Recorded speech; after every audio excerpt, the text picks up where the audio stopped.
The strongest man in the world is afraid of one thing: being unloved. He can melt steel with a look. He can fly faster than sound. He could end a human life without slowing his breathing. And none of it quiets the one fear that runs his entire mind, that someone will see who he really is and leave. This is the story of how you build a monster, not by making him evil, by making him alone.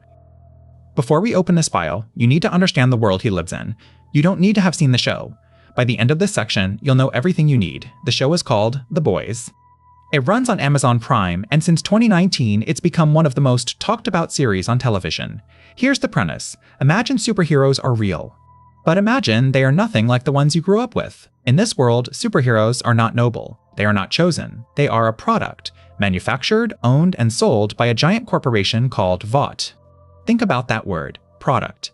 Vought discovered how to give people superpowers, and then did the most human thing imaginable with the miracle. They turned it into a business. They take these superpowered people, wrap them in flags and slogans, and market them like movie stars. Merchandise, films, theme parks. A hero isn't a protector in this world. A hero is a brand. And the public worships them. Crowds scream their names. Children wear their costumes. Entire cities feel safe because the heroes smile down from every billboard. It is fame at a scale we don't have a word for. Closer to religion than celebrity, at the very top of that religion stands one figure, the most powerful being on the planet, the face on the tallest billboard, the one every other hero answers to. His name is Homelander. Picture Superman. The cape, the confident jaw, the red, white, and blue, the warm voice that tells you everything is going to be okay. Now imagine that behind that face is not a farm boy raised by loving parents, but something the corporation grew in a lab and trained to smile. That is the whole engine of the show. The most powerful, most beloved man alive is also the most dangerous. Because underneath the cape, he is not a hero pretending to be human. He is a deeply broken human pretending to be a hero. The show is violent, satirical, and often disturbing, but strip all that away and what's left is one of the most accurate psychological portraits on television, because Homelander was not written as a cartoon villain. He was written as a case study, so let's open the file. This is not a story about a superhero who turned evil. This is a story about an experiment. A child raised in a laboratory, given the power of a god, and denied the one thing every human infant needs to survive. His public name is Homelander, but that's not his name. His name is John. And by the end of this file, you'll understand something uncomfortable. The most terrifying character on television is not strong. He is terrified. There's even a glass of milk that proves it. We'll get there. Case file 2. Open. Every case starts with a wound. John's wound has a shape. It's a room, white walls, no windows, no toys. A child alone with exactly 2 possessions. A blanket and a target scorched into the wall so he could practice his powers. No mother, no father. The people who raised him wore hazmat suits and were ordered not to get attached. The scientist who made him, a man named Jonah Vogelbaum, deliberately cut every emotional tie. Because to Vought, John was not a boy. He was an asset. A weapon that had to be tested, not a child who had to be held. Now, here is where the fiction touches real documented science, and where this stops being about a TV show and starts being about you and me and every human being ever born. In the 1950s, a psychologist named Harry Harlow ran one of the most famous experiments in history. He took baby monkeys from their mothers and gave them a choice between 2 fake ones. One was made of cold wire but held a bottle of milk. The other gave no food at all. It was just soft cloth. Every instinct says the baby should choose the one with the food. They didn't. They clung to the soft cloth mother and only darted to the wire one to feed, then rushed back to the cloth. Harlow proved something the world had refused to believe. A baby does not just need food. A baby needs comfort. Contact, warmth. It is not a luxury, it is survival. Then he ran the darker version. He raised some monkeys with no mother at all, total isolation, and those monkeys came out permanently damaged. They couldn't bond. They rocked themselves in the corner for hours. Harlow gave the condition a name: privation, never forming a bond, not even once, and his conclusion was brutal. Past a certain point, the damage does not reverse. It cannot be loved out of them later. The window closes. We didn't only see this in monkeys, we saw it in humans. In the Romanian orphanages of the 1980s, thousands of children were fed and medicated, but almost never held. There weren't enough arms in the building.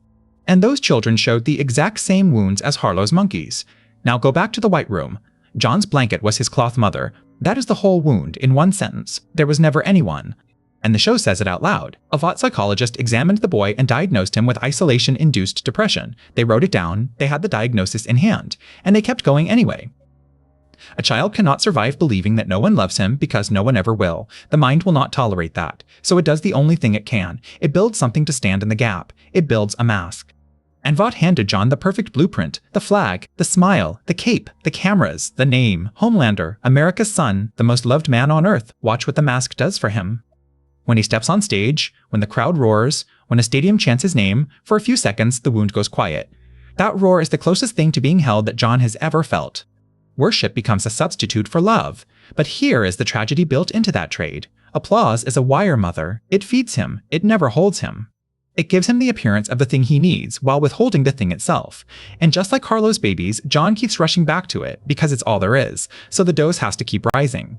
More valleys, more cameras, more worship. He starts to need the eyes on him the way an addict needs a vein, and in private, when the cameras are off, stranger comforts surface, including a fixation on milk that fans turned into a punchline. Hold on to that detail. It is not a joke. It is the center of the whole file, and we're coming back to it. By adulthood, the split is nearly complete. John, the frightened child who lives underneath, controls maybe a fifth of the mind. Homelander, the performance, runs everything else. And this is the crucial part. Anyone who gets close enough to see past the costume, close enough to glimpse the scared boy, becomes a threat to the entire structure. Because if they see John, they might do what everyone has always done. Leave. So intimacy itself becomes danger. The closer you get, the more he needs you, and the more he needs to destroy you before you can abandon him first. For most of his life, one rule held everything together: be loved at any cost, perform, smile, earn it. Then came the day the rule broke. It doesn't break all at once. It breaks in pieces, and each piece has a name. The first is Vogelbaum, the scientist, the closest thing to a father he ever had. Late in the man's life, Vogelbaum finally admits the truth. That raising the boy without love, without a mother, was the great mistake of his life. But he says it too late, and he says it as a confession, not an apology. The second is a woman named Stormfront. She is the first person who seems to truly see John, the real him, and to want him anyway. For the first time, the mask can come off with another person, and then she betrays everything he thought she was. The one person who saw him becomes another reason never to be seen. The third cuts deepest. Homelander finally meets his actual biological father, an older, war-era superhero called Soldier Boy. This is the man whose genes made him, and when they stand face to face, his father looks at the most powerful being on the planet and calls him weak. Disappointing, not enough. The wound at the very bottom of John, "You are not worth loving," gets confirmed by the one voice that was supposed to heal it. Every source of love tested, every single one failed. And so we reach the moment everything turns. In public, in front of a massive crowd, the mask slips. He stops performing. He stops apologizing. He tells the world out loud that he is better than them, superior. That he's done pretending to be humble. And then he waits. He waits for the horror, for the crowd to turn, for the punishment that always comes when the real him shows. The crowd cheers. That is the turning point. Not a battle, not a death, a sound. In that one sound, John learns the most dangerous lesson of his life. He does not have to earn love by being good. He can drop the act completely and be worshipped for the rage instead. The mask and the wound fuse into one thing, and the terrified child, for the first time, has permission. Let's name exactly what we're looking at, because everything he becomes grows from a structure you can diagram. Start at the base. Privation. No attachment bond, ever. Harlow's isolated monkey, given a cape and the power of a god. Everything else is built on that crack. On top of the crack, the mind pours concrete, a grandiose self. Psychologists who formally studied this character map him cleanly onto narcissistic personality disorder, and specifically a form researchers call vulnerable narcissism. And that word, vulnerable, is the key that unlocks him. Because we misunderstand narcissism, we think it means someone who loves themselves too much. It's almost the opposite.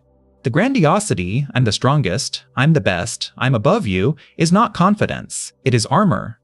It is a structure built on top of a person who is secretly, absolutely certain that without the worship, he is nothing at all. That is why every criticism becomes a catastrophe. To you, an insult is annoying. To him, a scratch on the armor feels like dying, because the armor is the only thing standing between him and the white room. Clinicians have a name for this reaction: narcissistic injury. A small wound to the ego, met with a response wildly out of proportion. Rage, humiliation, the need to destroy whoever exposed the crack, and this produces the cruelest paradox in the entire file. The thing John wants more than anything on earth, real, unconditional love, is the one thing his own defenses will not allow him to have, because love requires being seen, and being seen means the mask comes off. So the moment anyone truly reaches him, his system reads it not as love, but as a threat, and moves to destroy it. He sabotages every relationship that could actually save him, not despite wanting love, because of it. Now, the milk. The detail everyone laughs at. Let's finish what we started. Children deprived of a mother in infancy develop self-soothing behaviors. repetitive comforts that the body reaches for when the person who should have provided them never existed. Harlow's monkeys rocking in the corner, a human infant who never gets held and never fully stops searching. The milk is not a punchline. The milk is John as a grown and godlike man, still reaching for the mother he was never given. The joke, it turns out, was the wound the whole time. Even the actor understood this. Anthony Starr, who plays him, has said that from the very beginning he played Homelander as, his words, the weakest character on the show, not the strongest, the weakest. He built the most terrifying man on television by playing a frightened child in a grown god's body. Now, one honest caution, because this channel deals in real psychology, not diagnosis as insult. In the real world, people with narcissistic traits are rarely violent, and the overwhelming majority of children who survive privation become victims of their own history, not predators. The show hands a worst-case a pair of laser eyes for drama. The internal psychology is real and accurate. The body count is Hollywood. Hold both of those truths at once. So what did the experiment cost? Look at the wreckage. Every person who ever tried to love the man behind the costume is gone, driven away, betrayed first, or destroyed. The applause still works, but the high is shorter every time. The dose that used to last a week now barely lasts a day. That's what happens when you try to fill a hole shaped like a mother with a stadium full of strangers. It never fills, it just needs more. And then there is Ryan, his son. This is the part that should break your heart, if any of it does. Because Ryan is the one chance the universe gives John to break the cycle. A real child. A chance to give someone the exact thing he never got. To be the loving parent that was stolen from him. He knows what the absence did to him. He, of all people, knows. And watch what he does with it. Isolation. Control. Love handed out only as a reward and yanked away as a punishment. He starts building his son the same white room he grew up in, just with better furniture and a nicer view. He becomes Vogelbaum, the very man who ruined him. That is what privation does when no one stops it and no one heals it. It doesn't just wound one generation and end, it copies itself. It hands the wound down like an inheritance. From the scientist, to the boy in the white room, to the boy's own son, the strongest man alive can hear a heartbeat from miles away. He has never once heard the words "I love you" and believed they were true. Let me be clear about one thing before we close, because it matters. Understanding him is not the same as forgiving him. Knowing why a person became dangerous does not undo the danger. And it does not erase a single one of his victims. A reason is not an excuse. Hold that line. But the file closes on this. They built a god in a laboratory and starved the child inside it. And the terrible thing, the thing the whole show is really about, is that the child never died. He is still in there, still in the white room, still waiting for someone to come back for him. He just learned to smile for the cameras while he waits. Homelander was never the experiment's failure. He was exactly what they built. If this made you see a fictional monster as something more human and more sad than you expected, then that's the whole point of these files. Subscribe. The next case is already open.